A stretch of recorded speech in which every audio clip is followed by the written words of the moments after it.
Let's get started. It was September 10th, 2011.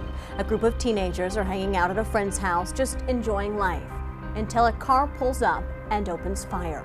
4 people are shot, 2 young boys are killed, and it was all caught on surveillance video. The families of Anthony Valle and Nelson Medrano deserve justice. On Saturday evening on September 10th, 2011, a drive-by shooting occurred at the corner of 97th Street and Juniper Street, which is across the street from Jordan Downs housing project. 4 individuals were shot that evening during this drive-by shooting. 2 of them died as a result of their wounds, and 2 of them were transported to the hospital and survived. We spoke with several individuals at the location, and during the course of the investigation we learned that the victims were having a small barbecue in a little courtyard area behind the location. What we were doing, we were actually having a barbecue. And everybody was having a good time, joking around, talking, and everybody was eating too at the same time, just listening to music and just hanging out. There was approximately 10 to 12 people out there, just enjoying a Saturday evening, nice weather, just a gathering of family and friends. At the time, one of the victims was actually putting the tire back on a vehicle after he had just changed the brakes when he heard gunfire.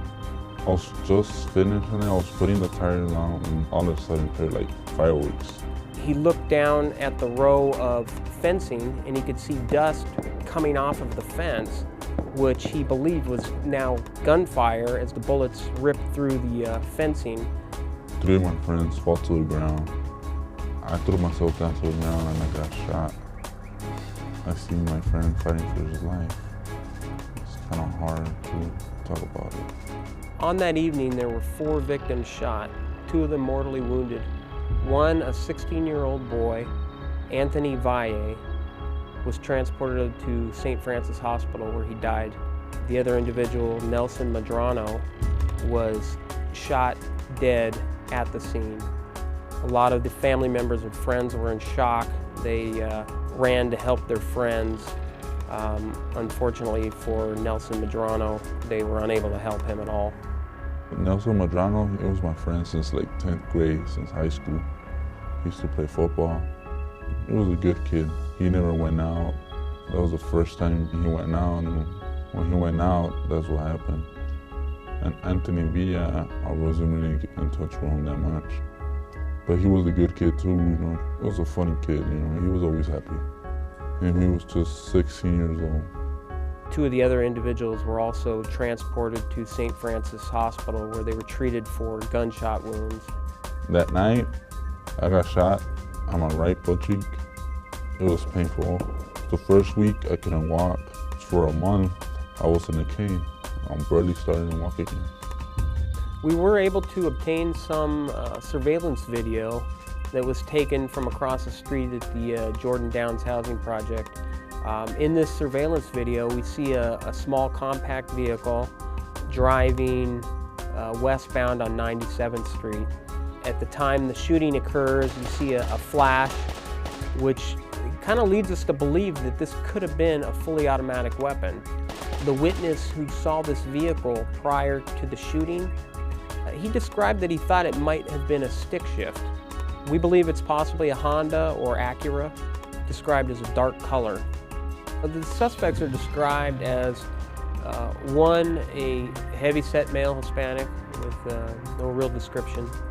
The suspect shooter is described as a male Hispanic, late teens, early 20s, and he was wearing a hoodie or beanie over his head when the shooting occurred. Also at this time, there was 2 small children, ages 4 and 6, who were playing in the area. One of them missed being struck by bullet fire, probably within 2 feet. This was not conducted in the typical Hispanic Serrano gang member rules.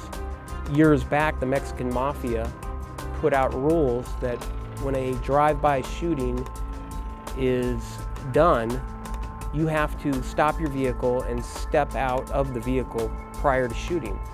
In years past, children were being shot and killed because during the drive-by they just didn't know who they were shooting at. By exiting the vehicle, it made them have to kind of acquire a target and know who they were shooting at. And this is not so much for because they're wonderful people, it's because bad press relations affect those gangs and the Mexican mafia in serious ways by law enforcement really cracking down when a small child is shot and killed. These victims were not gang members. These victims were not drug dealers. They were just innocent people who have lived at that location for 30 years, who have never had any problems, who don't have criminal history. One of the things we believe occurred was that some of the victims were wearing particular hats that a rival gang in that area would typically wear. And we think that possibly the reason this occurred is because of the hats they were wearing.